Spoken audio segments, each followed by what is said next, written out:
दिनैनिफ्राय जागायजेनबाय दुलाराय बर' फरायसा आफादनि 42थि बोसोरसालिया जथुम्माया क'क्राझार जिल्लानि दतमा बड'फा फोथाराव गाजा गोमजायै सानब्रैनि हाबाफारिजों खुंफुंजागोन एबसुनि 42थि बोसोरारि जथुम्माया। क'क्राझार जिल्लानि दतमा बड'फा फोथाराव गाजा गोमजायै सानब्रैनि हाबाफारिजों खुंफुंजागोन एबसुनि 42थि बोसोरसालिया जथुम्माया। दिनै 13 मार्चनिफ्राय जागायनानै फैगौ 16 मार्चसिम खुंफुंनाय जागोन दुलाराय बर' फरायसा आफादनि 42थि बोसोरारि जथुम्माखौ। दिनै गिबि साननि हाबाफारि बायदियै फुंबिलि समावनो बायदि बेखेवनाय हाबाफारिफोरा जानानै थाङो। दिनै सेथि साननि हाबाफारियाव 28 नं गसाइगाव बिधानसभा बियाबनि एमएलए जिरन बसुमतारिया बाहागो लानानै गाहाय दरखंखौ बेखेवनानै होयो। बेबायदिनो आसामनि केबिनेट मन्त्रि उरखावगोरा ब्रह्मआ बड'फा उपेन्द्रनाथ ब्रह्म गोसोखां गाहाय सायनासालि बेखेवनानै होयो आरो मुंख्लं बाग्रांसु मुसाहारि गोसोखां दिन्थिफुंसालिखौ बेखेवनानै होयो बिटिआरनि इएम रनजित बसुमतारिया। बेबायदिनो गुबुन बेखेवनाय हाबाफारिया दिनै जथुम्मानि गिबि सानाव जानानै थाङो। बे समाव हाबाफारिनि सोमोन्दै बानजाय आफादनि मासिगिरि एमएलए लरेन्स इस्लारिया माखासे गोनां बाथ्राफोरखौ फोरमायदों। दुलाराय बर' फरायसा आफादनि 42थि जे बोसोरसालिया जथुम्मा सानब्रैनि हाबाफारिजों दतमानि बड'फा फोथाराव बे हाबाफारिया दिनैनिफ्राय जागायगोन। देग्लाय 5000 थान्दैफोर बाहागो लाफैगोन। दुलाराय बर' फरायसा आफादा बे रोखोमै जिल्ला आरो दख'रानिफ्राय लिंहरदों। आसामनि अनगायैबो वेस्ट बेंगल स्टेट कमिटि एबसु दङ, मोनसे जिल्ला आफाद दङ, बिथांमोनाबो बाहाय बाहागो लाफैगोन। जों बानजाय आफादनि जानानै जों 3 टिम बिथांमोनखौ जोङो नाजावनो थाखाय एबारनि जे बे जथुम्मा बियो थारैनो मेहेरगोनां मोनसे जथुम्मा जागोन, रायखांनो गोनां मोनसे जथुम्मा। गाबोन बे जथुम्मानि गेजेराव फरायसा जथुम मोनसे हाबाफारि जागोन, जे हाबाफारियाव 20,000 फरायसाफोरखौ हांख्रायहरनाय जादों। गुबुन कलेज, इउनिभारसिटि आरो स्कुलफोरनिफ्राय, जेराव भारतनि सोलोंथाइ मन्त्रि धर्मेन्द्र प्रधान फैगोन, आसामनि मानगोनां सोलोंथाइ मन्त्रिजों लोगोसे गोबां गेदेमा सुबुंफोर रिसर्स पार्सन महरै बेयाव बाहागो लाफैगोन। जे हाबाफारिनि गेजेरजों फरायसाफ्रा मुलाम्फा जागोन होननानै जों मिजिंथिदों। देग्लायनि बे हाबाफारियाव साइन्स एक्जिबिसन लानाय जादों। साइन्सनि फारसे जाहाथे फरायसाफोरखौ गोसो बोगथाबहोनो हायो। गुबुन साइन्स डेमनस्ट्रेसनबो बाहाय जागोन। बेजों जोंनि फरायसाफ्रा मुलाम्फा मोनगोन होननानै जों मिजिंथिनो हायो।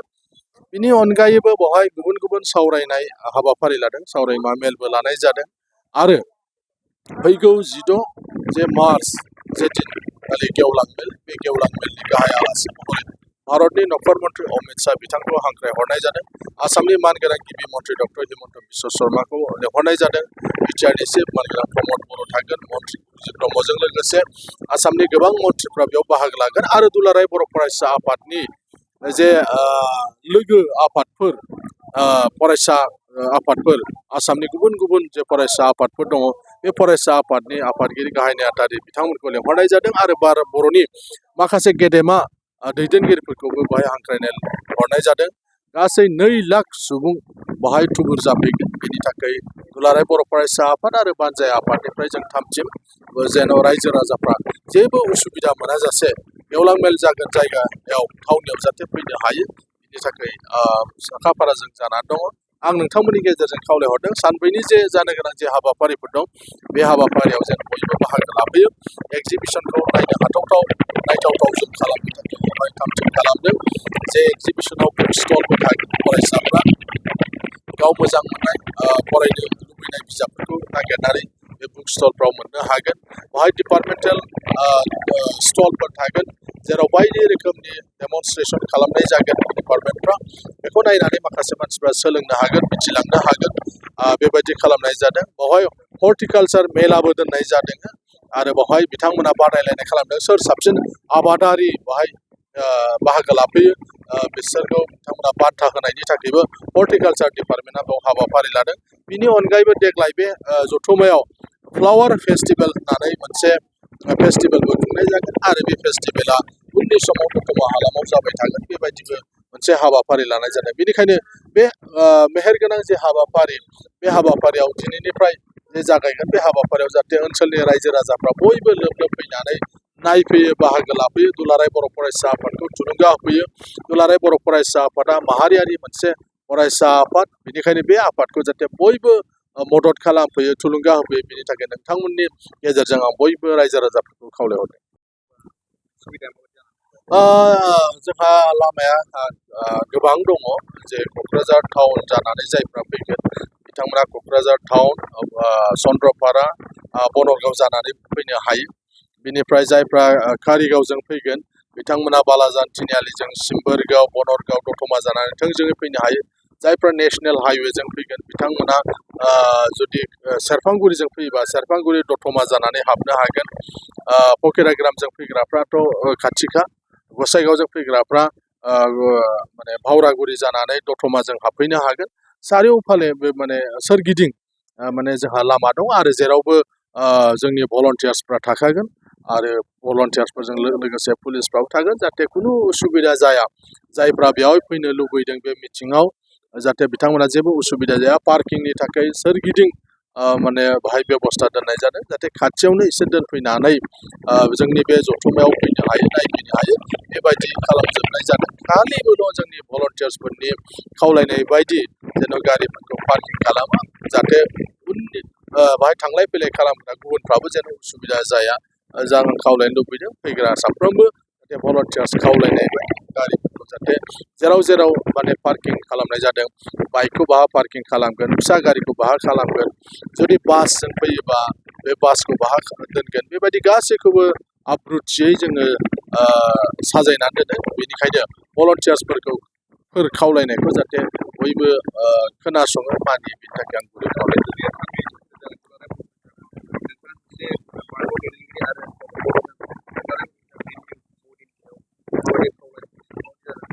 दुलाराय बर' फरायसा आफादनि थान्दै जथुमावसो बे गासैबो आयदाखौ लानानै सावरायनाय जायो।